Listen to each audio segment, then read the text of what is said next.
Welcome to This Explainer. Today, we're unpacking DepEd Order Number 013, a massive nationwide initiative that's completely transforming how the Philippines feeds its public school students.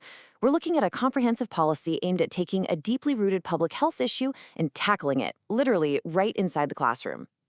All right, here's our roadmap for today. We're going to look at the hidden classroom crisis, the 2030 hot meal vision, who gets served first, moving from farm to school tray, funding the kitchens and cooks, and finally, how we deliver these meals safety together. We've got a lot of ground to cover, so let's jump right in. Section 1, the hidden classroom crisis and the absolute stakes of undernutrition. We really have to start with why this policy even exists. It explicitly defines the physical toll on kids using strict World Health Organization standards. We're talking about children who were severely wasted or stunted due to chronic hunger and repeated infections. Now, these aren't just abstract numbers on a spreadsheet for a health department to worry about, right? They are literal roadblocks to early learning, school readiness, and literacy. When a child falls into these categories, their cognitive development is fundamentally compromised. The Department of Education recognizes a fundamental truth here. You simply cannot teach a starving child. They're tackling this head-on by linking health interventions directly to educational outcomes, making nutrition an educational imperative, not just a health one. Moving to Section 2, the 2030 hot meal vision, a phased transition. Let's see exactly where this policy is taking us. So the big long-term goal of this policy is a phased transition to universally providing freshly prepared hot meals by the year 2030. This is a massive, game-changing shift. We're moving away from the old transitional method of just handing out packaged, nutritious food products, or NFPs. Those are only meant to be used now when a school lacks the kitchen infrastructure or faces supply chain hiccups. The ultimate gold standard mandated here is cooking pure, fortified hot meals right in schools or central kitchens, fully loaded with essential micronutrients. And, it's not just about what they eat, but how often. To actually make a measurable dent in a child's nutritional status, this mandate requires a minimum of 120 feeding days per school year.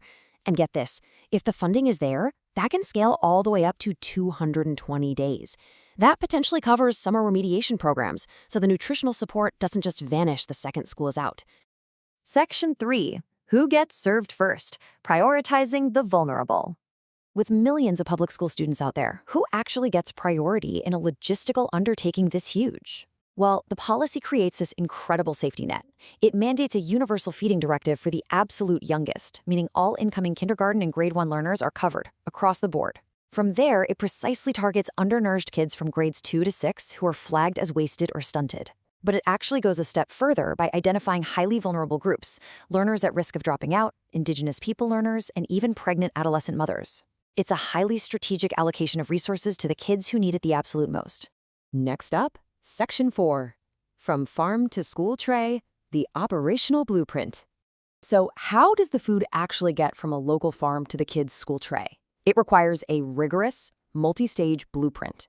We're talking about breaking down a logistical mountain, step by step.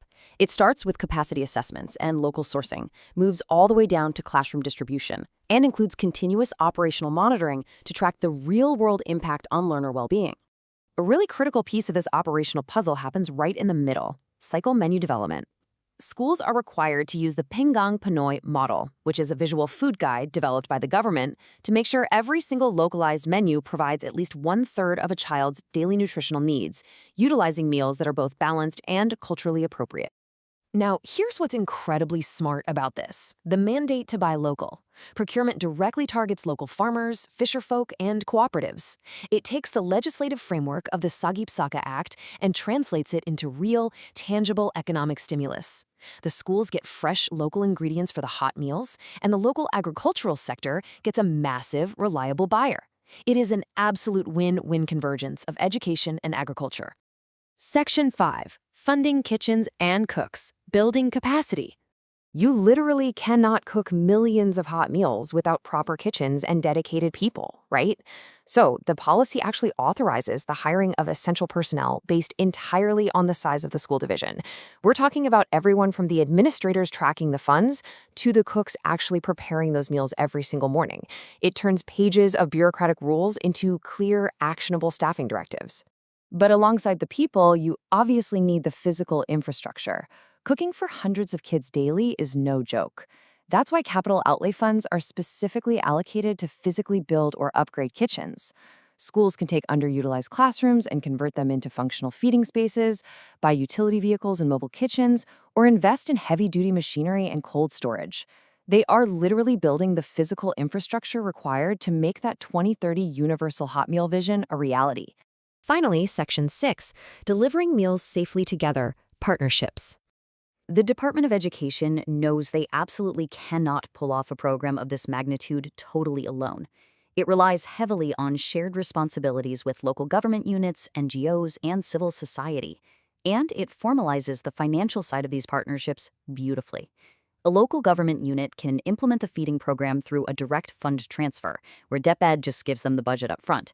Or they can use a billing arrangement where the local government finances the operation initially with their own funds and then bills DepEd later. It gives communities incredible operational flexibility on the ground. But, and this is a big but, here is the non-negotiable part. It doesn't matter who is footing the initial bill or who is actually standing there stirring the pot, right? Whether it's a mayor's office, a local charity, or an NGO, absolutely everyone is strictly bound to the exact same DepEd-approved cycle menus and food safety standards. Hygiene, waste segregation, and nutritional adequacy are strictly regulated and continuously monitored. No exceptions. Ultimately, all of these incredibly complex logistics, from the funding setups to the local farm procurement, serve one highly focused mission. The goal is making sure that a hungry stomach doesn't stand in the way of a child's ability to learn, enroll, and thrive. It perfectly leverages the dual function of improving health to directly support educational outcomes. Which leaves us with a pretty compelling final thought to chew on.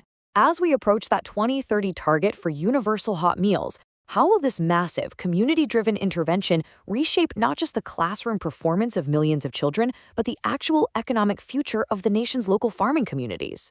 It's a bold vision, for sure, and understanding the structure behind it is the very first step in seeing it realized. Thanks for joining me for this explainer, and keep asking the big questions.